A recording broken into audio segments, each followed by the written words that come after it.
Good afternoon, ma'am. Good afternoon. Please have a seat. Thank you, So sir. नाव सांगता आम्हाला तुमची माहिती असेल. सर माझं गाव पहाडी पारगाव, तालुका धारूर, जिल्हा बीड. माझं 11वी-12वी योगेश्वरी महाविद्यालय आंबेजोगाई इथून झालेलं आहे.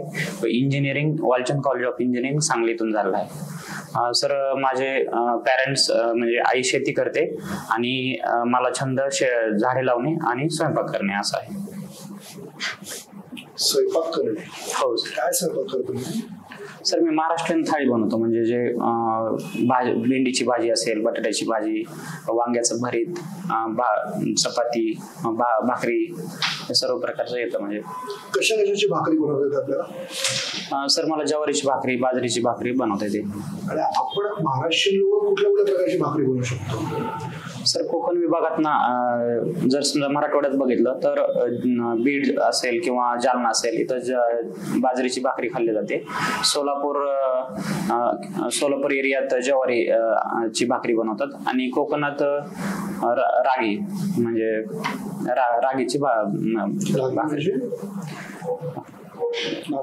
नाचणी. हा सर. तुमची आई शेती करते? हो सर. कशाची शेतीमध्ये? सर आता सध्या आम्ही कापूस आणि ऊस आहे शेतात. सध्या आहे का ऊस? महाराष्ट्रात ऊस आहे? हो सर आहे, पण ओव्हरऑल टोटल उत्पादनात आणि क्षेत्रात ह्या वेळेसच्या जरा थोडस कमी पावसामुळे परिणाम झालेला आहे. कुठे गेला मग ऊस सगळा? ऊस कुठे गेला मग सगळा जो परिणामात कमी आपल्याला दिसतोय? पर्जन्यमान किती आहे तुमच्याकडे? बीड जिल्ह्यात पर्जन्यमान किती आहे? सर आमच्या बीड जिल्ह्यात 66 सेंटीमीटर पाऊस पडतो, म्हणजे ॲव्हरेज. मग हे कमी का जास्त आहे ऊसासाठी? सर नक्कीच कमी आहे तिथं, म्हणजे वॉटर डेफिसिट आहेच, परंतु ते ऊस उत्पादन शेतकरी ह्यासाठी घेतात की नगदी पीक आहे आणि पटकन पैसे भेटतात असं त्यांना हे होतं. पण तो ओव्हरऑल जर एन्व्हायरमेंट दृष्ट्या आपण विचार केला तर एक ती समस्या आहेच, म्हणजे चॅलेंज आहेच ते. नदी कुठली बीडमध्ये? सर बीड जिल्हा बिंदुसारा नदीवर बसलेला आहे आणि तिथून गोदावरी नदी पण जाते, म्हणजे गेवराई आणि माझगाव बाउंड्रीवरून गोदावरी नदी जाते. हा सर, बिंदुसारा नदी बीड मधून जाते ते, आणि मांजरा प्रकल्प आहे केज तालुक्यात, आणि माझगाव मध्ये माझगाव डॅम आहे. मला सांगा, जिल्ह्याची बाउंड्री ही कुठल्या राज्याला टच होते का? नाही सर, माझ्या जिल्ह्याची बाउंड्री राज्य नाही, महाराष्ट्राच्या मधोमध बीड जिल्हा आहे. दक्षिणेला कुठला जिल्हा आहे तुमच्या? माझ्या दक्षिण सर लातूर जिल्हा आहे सर, आणि लातूर आणि उस्मानाबाद 2 जिल्हे येतात. तुम्ही इलेक्ट्रिकल इंजिनिअरिंग केलं बरोबर? हो सर. 2012 साली तुम्ही इंजिनिअरिंग केलं? हो सर. आता आपण 2024च्या सुरुवातीला आहोत. हो सर. काय काय केलं तुम्ही 2012 नंतर? सर मी त्याच्यानंतर 1 वर्ष लेक्चरशिप केली, आणि त्यानंतर मी UPSC 4 अटेम्प्ट केले. मी मेन्सला होतो. त्यानंतर कोविडमध्ये मी शेती केली, जी की माझी कोरडवाहू शेती होती ती पूर्णपणे बागायती केली.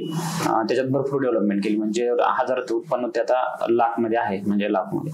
आणि त्याच्यानंतर सध्या आता इथं सर माझा प्लॅन्ट आहे. कुठे प्लॅन्ट आहे? तळवडे MIDC मध्ये. कसला प्लॅन्ट आहे? सर फ्लोअर प्लांट आहे, म्हणजे आपण पॅकेजिंग करतो आटा, आणि ब्रँड आहे त्या मार्फत म्हणजे पॅकेजिंग करून आपण विकतो. तुमचा बॅकअप प्लॅन तर चांगला तयार आहे, किंवा तुम्हाला प्रशासनात यायचं? हा सर, माझी आवड, आणि जे म्हणजे लहानपणापासून माझी आवड आहे प्रशासनात येण्याची. दुसरी गोष्ट, जे प्रतिष्ठा राहते ह्या पदाशी, आणि आपण जे समाजासाठी काम करू शकतो वेगवेगळ्या डायव्हर्स फील्डमध्ये, तर ती एक म्हणजे चांगली संधी आहे ह्या जॉबमध्ये येण्याची, म्हणजे सर्व्हिसमध्ये येण्याची. UPSC झालं नाही म्हणून तुम्ही MPSC कडे वळला? सर असं तर नाही, पण सिव्हिल सर्व्हिस हे माझी चॉईस आहे. म्हणजे मी UPSC साठी प्रयत्न केला, तिथं झालं, म्हणजे 4 अटेम्प्ट दिल्याच्या नंतर मी म्हटलं की MPSC आपण करू शकतो. असं वाटतं तुम्हाला? कारण की MPSC ऑब्जेक्टिव्ह आहे सर. UPSC आपण कंटिन्यू 4 वेळेस मेन्स दिल्याच्या नंतर प्रिलिम मध्ये पास होतो, तर MPSC ऑब्जेक्टिव्ह असल्यामुळे मला वाटलं की मी इकडे होऊ शकतो सिव्हिल सर्व्हिसेस. MPSC UPSC पेक्षा थोडंसं सिंपल वाटतं असं नाही आहे का? दोन्हीचे जे सिलेक्शनचे क्रायटेरिया आहे म्हणजे सिलेक्शनचे जे ऑब्जेक्टिव्ह मेथड आहे ते थोडी वेगळी आहे. म्हणजे UPSC ला प्रिलिमला ऑब्जेक्टिव्ह आहे, MPSC प्रिलिम मेन्स ऑब्जेक्टिव्ह आहे. तर त्यामुळे असं म्हणजे मी आत्मपरीक्षणातून मला लक्षात आलं की आपण जर इथं अभ्यास केला तर आपण इकडे होऊ शकतं आणि अल्टिमेट एम हा सिव्हिल सर्व्हिस मध्ये जॉईन होण्याचं ते पण माझं पूर्ण होईल. त्यामुळे मग मी MPSC कडे वळलो सर. MPSC कधी सुरुवात केली तुम्ही करायला? सर मी 2019 ला पहिला अटेम्प्ट दिला सर. हा किती अटेम्प्ट आहे? हा माझा चौथा अटेम्प्ट आहे. हा चौथा आणि इंटरव्ह्यू दुसरा. इंटरव्ह्यू दुसरा. तुम्ही इंजिनिअरिंग सर्व्हिसेस प्रयत्न केला, इलेक्ट्रिकल तुमचं बॅकग्राऊंड? सर मी तसा विचार केला पण इंजिनिअरिंग जे UPSC मध्ये नाही केला मी ट्राय. पण MPSC मध्ये मी म्हणजे इलेक्ट्रिकल इंजिनिअरिंगच्या जागाच नाहीत निघल्या 19 पर्यंत. आणि त्याच्यानंतर दुसरी गोष्ट अशी झाली की एक्झाम ओव्हरलॅप होतात. मग कोणत्या एक्झामचं प्रिपरेशन करायचं ही पण एक समस्या राहते. आता मी 20, 21, 22 तिन्ही पण इलेक्ट्रिकल इंजिनिअरिंगच्या पण मेन्सला होतो, पण त्याच वेळेस MPSC ची पण मेन्स होती. तर त्यामुळे मग मला ते एकच प्रेफरन्स करावं लागलं. म्हणजे कोरडवाहूची बागायती शेती केली? हो सर. घेतलं सर मी आज सध्या तर आमच्यात कापूस आहे आणि ऊस आहे. ऊस आहे, 4 एकर ऊस आहे. मला असं की कलिंगड 12 महिने येतात, असं कसं होतं? सर त्याचं कम्प्लीट म्हणजे जे क्रॉप कम्प्लिशन सायकल आहे तर ती 2 ते 3 महिने असते. तर त्यामुळे ते आणि त्याचा इफेक्ट एवढा म्हणजे एन्व्हायरमेंटला एवढा हे होत नाही. म्हणजे एन्व्हायरमेंटचा त्याच्यावर इफेक्ट होत नाही.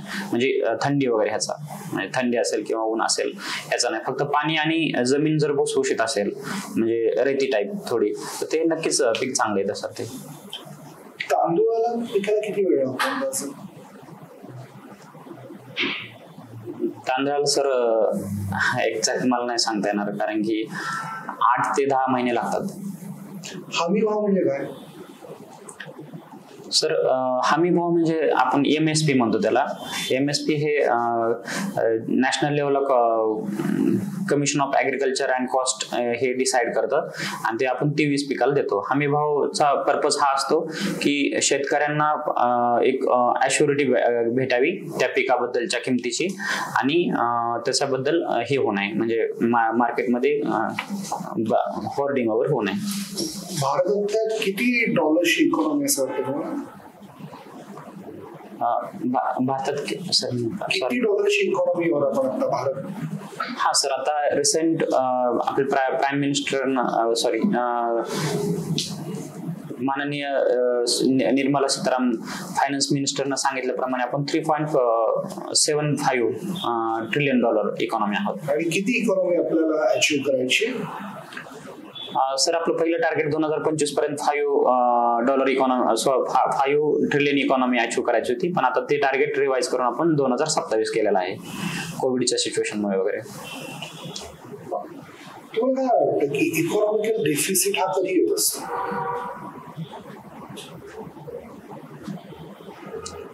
सॉरी सर म्हणजे इकॉनॉमिकल डेफिसिट टोल नाके अजून महाराष्ट्रात सुरू आहेत, त्यामध्ये आंदोलन पण चालली आहेत.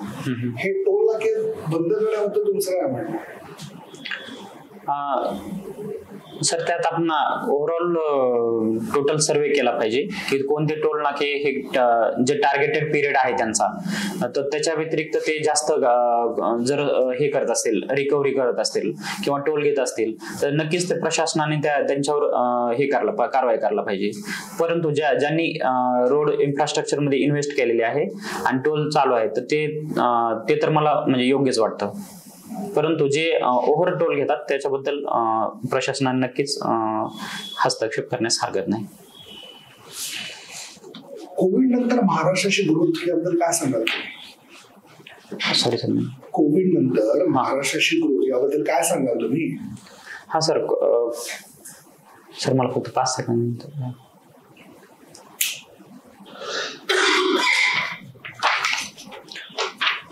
सर कोविड नंतर आपण जे महाराष्ट्राची ग्रोथ अपेक्षित होती तर ते बऱ्यापैकी रिकव्हरीवर आलेले आहे. परंतु सध्या जे समस्या चालू आहेत की जसं की महाराष्ट्राच्या ग्रोथ मध्ये सगळ्यात महत्वाचे चॅलेंज सध्या आहे की इंडस्ट्रीज मायग्रेट होत आहेत म्हणजे दुसऱ्या राज्यात.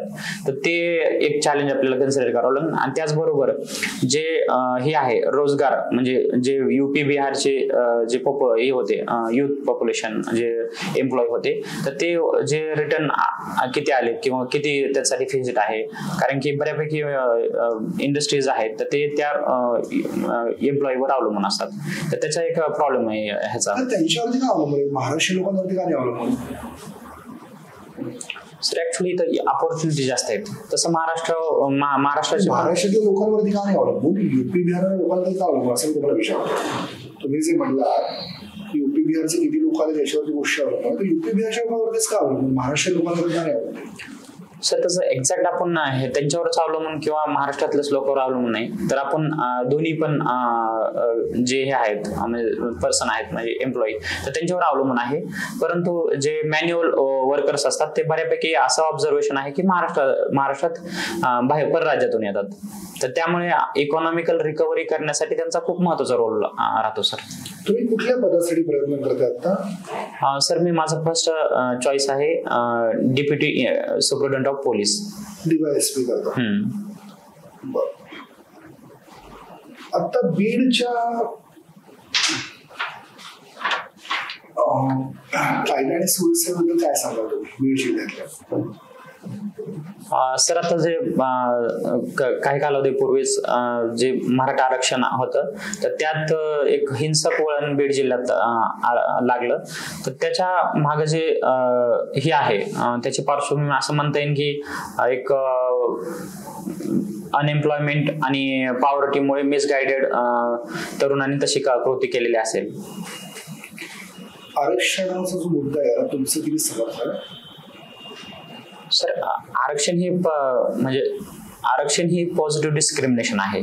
तर ती पर्टिक्युलर समाजासाठी काही योग्य दृष्ट्या आपण योग्य म्हणू शकतो.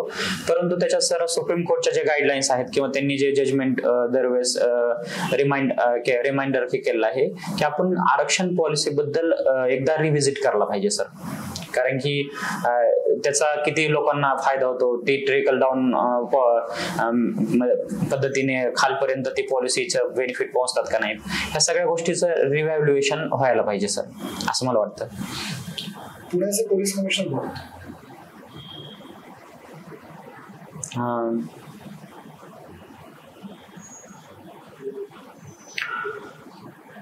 पुण्याचे जॉईंट कमिशनर कोण आहेत? सर त्यांचं आता नाव मी वाचलेलं आहे पण आठवत CP आणि SP मध्ये काय फरक आहे? सर CP ह्या म्हणजे मेट्रोपॉलिटन एरियामध्ये असतात तर तिथं हे कमिशनर ऑफ पोलीस असतात. आणि त्या दुसरा म्हणजे SP जे आहेत सुप्रिटेंडेंट ऑफ पोलीस तर ते रुरल एरिया आणि डिस्ट्रिक्ट ह्या ठिकाणी असतात म्हणजे मेट्रोपॉलिटन एरिया सोडून. आणि CP मध्ये दुसरा फरक असा आहे की CP ला हे मॅजिस्ट्रेट पॉवर असतात जे कमिशनरेट सिटीज आहेत तिथं. आणि SP च्या ठिकाणी तिथं ते डिस्ट्रिक्ट मॅजिस्ट्रेट असतात म्हणजे कलेक्टरच्या पॉवर असतात. मला सांगा की CP पासून पुढची वरची हायरार्की आणि SP पासून हायरार्की सांगू शकाल मला? हो सर. सर आपण जर सुप्रिटेंडेंट ऑफ पोलीस पाहिलं तर त्याच्यानंतर डेप्युटी IG येतात इन्स्पेक्टर जनरल. त्यानंतर IG येतात रेंज लेवलला. त्याच्यानंतर deputy director general of police येतात डिव्हिजन लेवलला. नंतर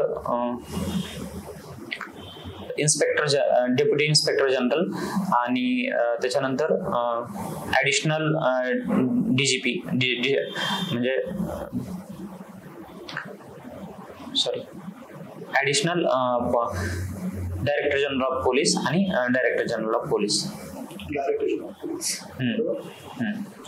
आणि सीपी मध्ये म्हणलं तर सर आपण तीच रेंज आपण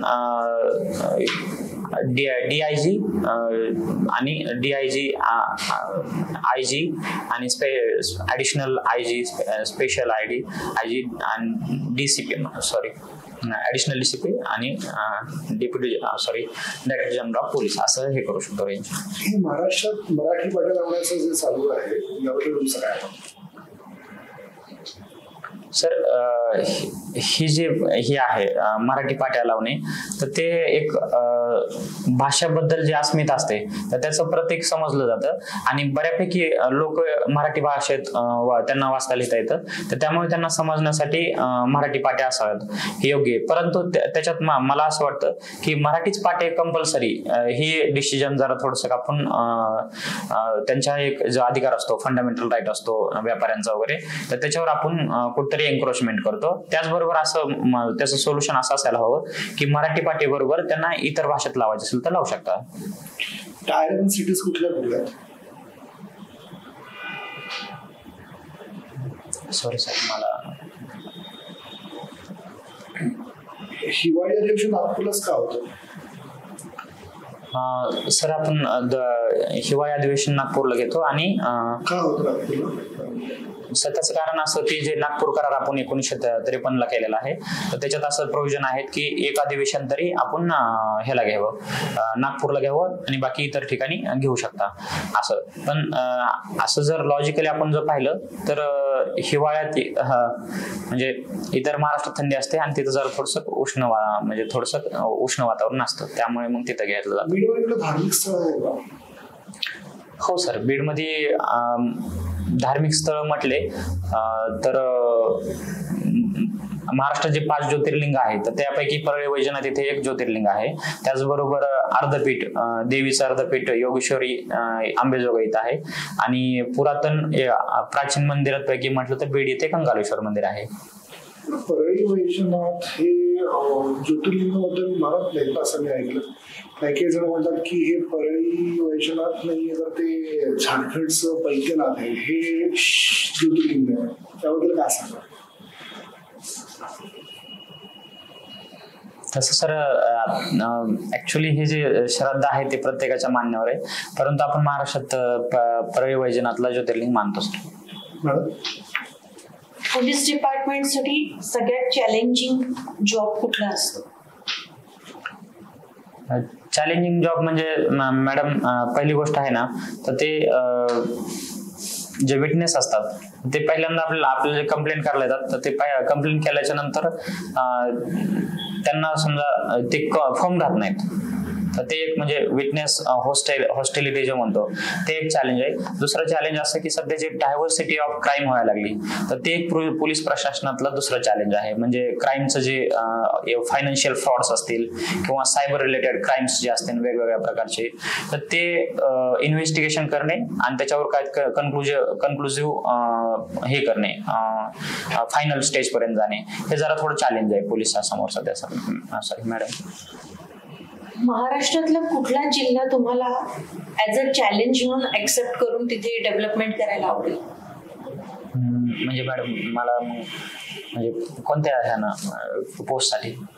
तुम्हाला DYSP व्हायचंय. हो madam. It's a challenging job. ठीक आहे. कुठलंही काम करताना तेच ते करण्यापेक्षा नवीन काहीतरी डेव्हलपमेंट करायला आवडते. हा मॅडम मग माझ्या समजा माझ्या जिल्ह्यात पण मला जायला आवडेल परंतु ते इतक्या लवकर तर नाही तसं म्हणजे आपण जे रूल्स वगैरे पण त्याच्याऐवजी मला आहे ना गडचिरोली वगैरे ह्या भागात खूप आवडेल काम करायला. त्याच कारण असं की मॅडम आपण जे म्हणजे जर प्रश्नाच्या स्वरूपात आपण जर पाहिलं की तिथं गेल्यास आपण काय करणार ह्या स्वरूपात जर पाहिलं तर पहिले आपण जे हे आहेत जे तक्रारी वगैरे आहेत तर ते तक्रारीच्या जे फॉर्मॅट आहे म्हणजे प्रत्यक्ष येऊन देण्यापेक्षा आपण ऑनलाईन वगैरे करू शकतो. आणि समजा ते एक आहे किंवा मग सिंगल विंडो ऑफिसच्या बाहेर करून आपण दुसऱ्या प्रकारे पण तक्रार निवारण करू शकतो. म्हणजे त्यात आपण करप्शनच्या केसेस असतील किंवा कोणाबद्दल तक्रार इव्हन पोलिसांबद्दल तक्रार देखील असेल तर ते घेऊ शकतो. आणि अशा प्रकारे आपण पोलीस आणि जनतेमधला जो ट्रस्ट डिफिसिट आहे तो कमी करू शकतो. खूप छान निसर्ग सौंदर्य लाभलं असून सुद्धा कोकणचं टुरिझम अजून त्या लेवलनी का डेव्हलप झालं नाही? कोकणचा जो जॉग्राफिक भाग बघितला तर तो बऱ्यापैकी डोंगराळ आणि नद्यांमुळे म्हणजे वेस्ट फ्लोईंग रिव्हर्समुळे जो दऱ्यांचं वगैरे झालंय, त्यामुळे तिथं जे इन्फ्रास्ट्रक्चर आपण जे रोड कनेक्टिव्हिटी पाहिजे तर ती कनेक्टिव्हिटी नाही. हे कनेक्टिव्हिटी म्हणजे त्यात हे पण आहे. आज सध्या फक्त चिपळूणला सिंधुदुर्गला एक विमानतळ झालेलं आहे, तर तिथं एअर कनेक्टिव्हिटी असेल किंवा रेल्वे कनेक्टिव्हिटी असेल तर त्याचे थोडासा अभाव आहे. त्याचं एक कारण झालं. दुसरं कारण की जे तिथलचं पॉप्युलेशन आहे तर ते बऱ्यापैकी मुंबईला वगैरे मायग्रेट होतं कामासाठी. म्हणजे तिथलचे जे लोकल एरियात जसं टुरिस्ट डेव्हलप व्हायला पाहिजे तर तसं त्यामुळे पण झालं नाही. तुमच्या दृष्टीने जर तुम्ही स्वतःहून म्हणालात की गडचिरोलीला तुम्हाला आवडेल, हो, मग तिथे लेडीजच्या दृष्टीने काय डेव्हलपमेंट करायला तुमचा सपोर्ट असू शकतो? वुमन्स एम्पॉवरमेंट ज्याला म्हणता येईल.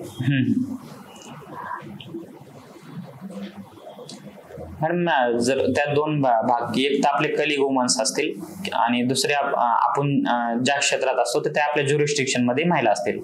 तर ह्याच्यात पहिलं जर पाहिलं तर आपल्या जे कलिग्स वुमन आहेत तर त्याबद्दल जर मी डेप्युटी सुप्रिटेंडेंट ऑफ पोलीस असेल तर त्याबद्दल त्यांच्या कामात जे आहे तर ते त्यांची जी अकाउंटेबिलिटी आहे आणि त्यांची जी रिस्पॉन्सिबिलिटी आहे तर ते क्लिअर कट डिफाईन करेल, एक गोष्ट. दुसरी गोष्ट अशी की जे आपले महिलांबद्दल तक्रारी असतील, कारण की काय होतं, हॅरासमेंट ॲट वर्क प्लेस असेल तर अशाबद्दल तक्रारी येत नाहीत. म्हणजे आपण हे असतं मेन हेड असतं त्यांच्यापर्यंत, तर तशाबद्दल आपण शी बॉक्स वगैरे हे पण प्रमोट करू शकतो. हे माझ्या कलिग्स महिलांबद्दल. आणि जे दुसऱ्या महिलांचा प्रॉब्लेम असा आहे की जर समजा आता डोमेस्टिक व्हायलन्स असेल किंवा खेड्यात जे महिला विरुद्ध गुन्हे असतील किंवा ॲट्रॉसिटी असेल, असे गुन्हे हे प्रकर्षाने नोंदवले जात नाहीत. कारण की त्याचं कारण असं की एक तर तिथं एक गाव लेवलला सेटलमेंट होते, भलेही ते गंभीर म्हणजे कॉग्निझेबल क्राईम्स असतील तरी पण.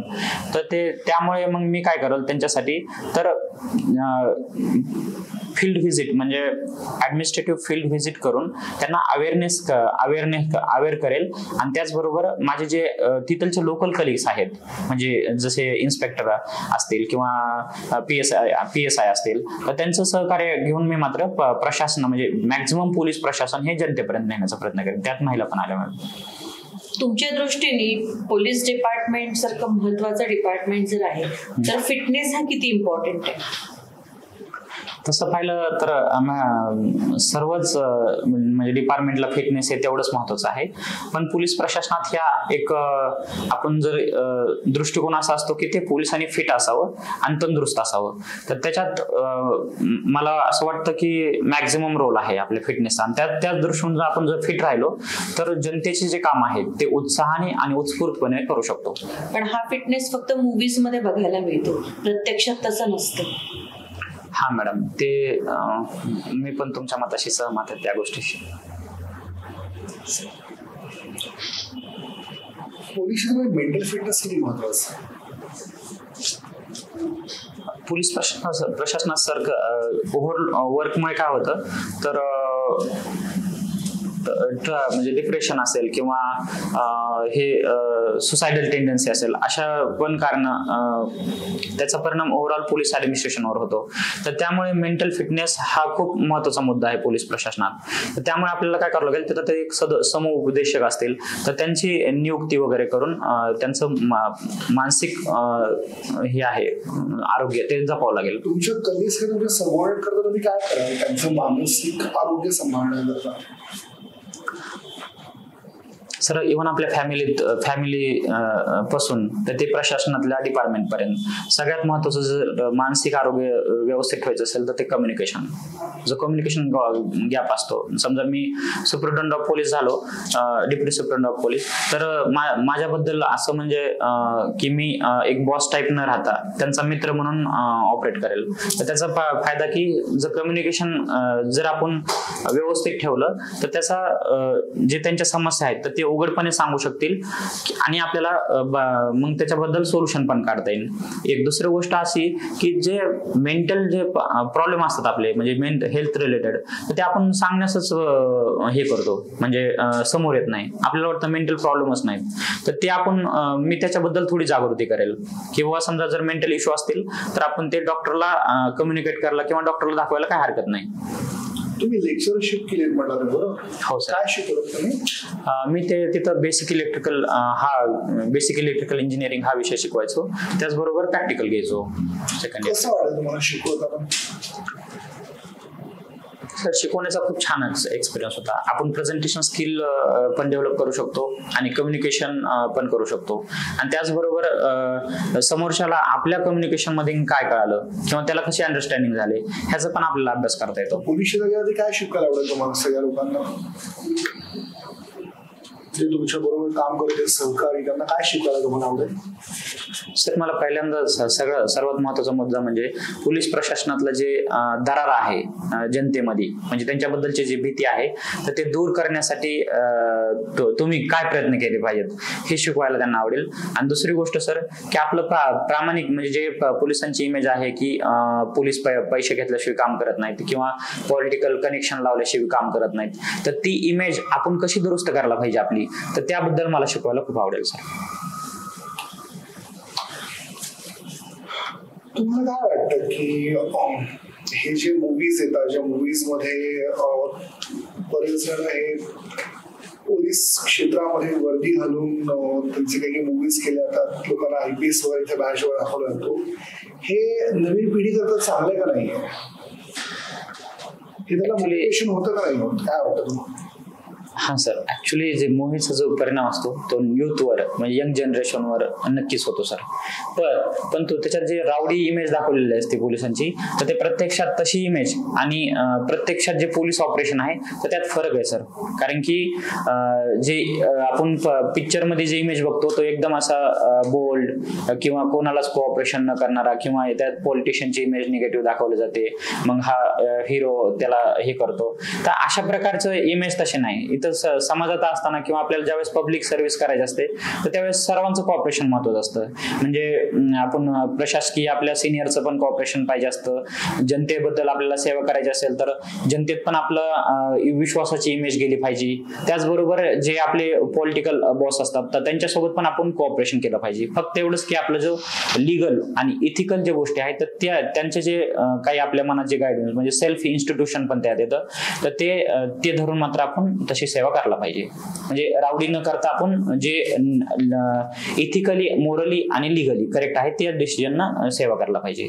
म्हणजे ते पिक्चर मधली इमेज थोडी वेगळी येते. तुम्ही प्रेशरच्या अंडर कधी काम केलंय? प्रेशर अंडर प्रेशर कधी काम केलंय का?